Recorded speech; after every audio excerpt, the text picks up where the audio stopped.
রাধে রাধে বন্ধুরা, আমি মাধবী। মেটো পথ ধরে সবুজ সোনালি রোদের আলো গায়ে মেখে এসে গেছি আপনাদের সঙ্গে কথা বলতে, গল্প করতে আর বন্ধু বানাতে।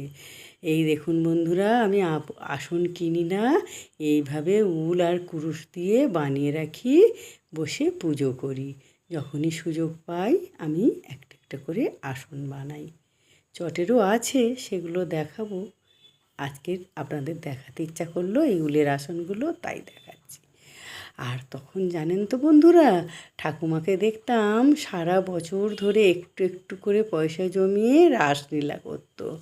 আর সেই রাসে থাকতো অষ্টসখী আর কৃষ্ণ, রাধে।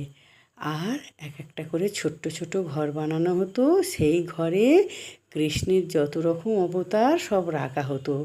নরসিংহ অবতার, মৎস্য অবতার, বড় অবতার, বামন অবতার, এগুলোকে সব রাখা হতো। আর ছোট্ট ছোট্ট কাগজ কেটে তার নিচে লিখে দেয়া হতো।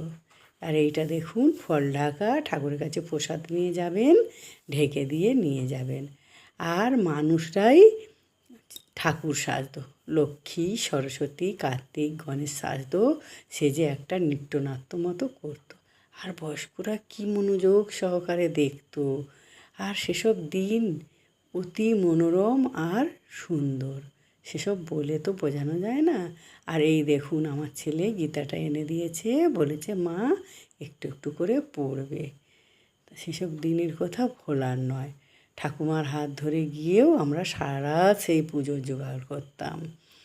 অষ্টসখী থাকতো, আর সে অপূর্ব দেখতে। ছোট্ট ছোট্ট একটা করে লাইট দেওয়া হতো ঠাকুরের সামনে, আর খুবই ভালো লাগতো, অতি মনোরম। আর এই দেখুন বন্ধুরা, আমার সুভদ্রা, বলরাম আর জগন্নাথকে দর্শন করুন।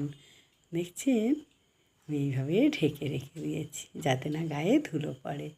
আর তাদের পাশে রেখেছি ময়ূরের পালক, বাচ্চারা ভয়ও পাবে না, আবার পড়াশোনাও ভালো হবে।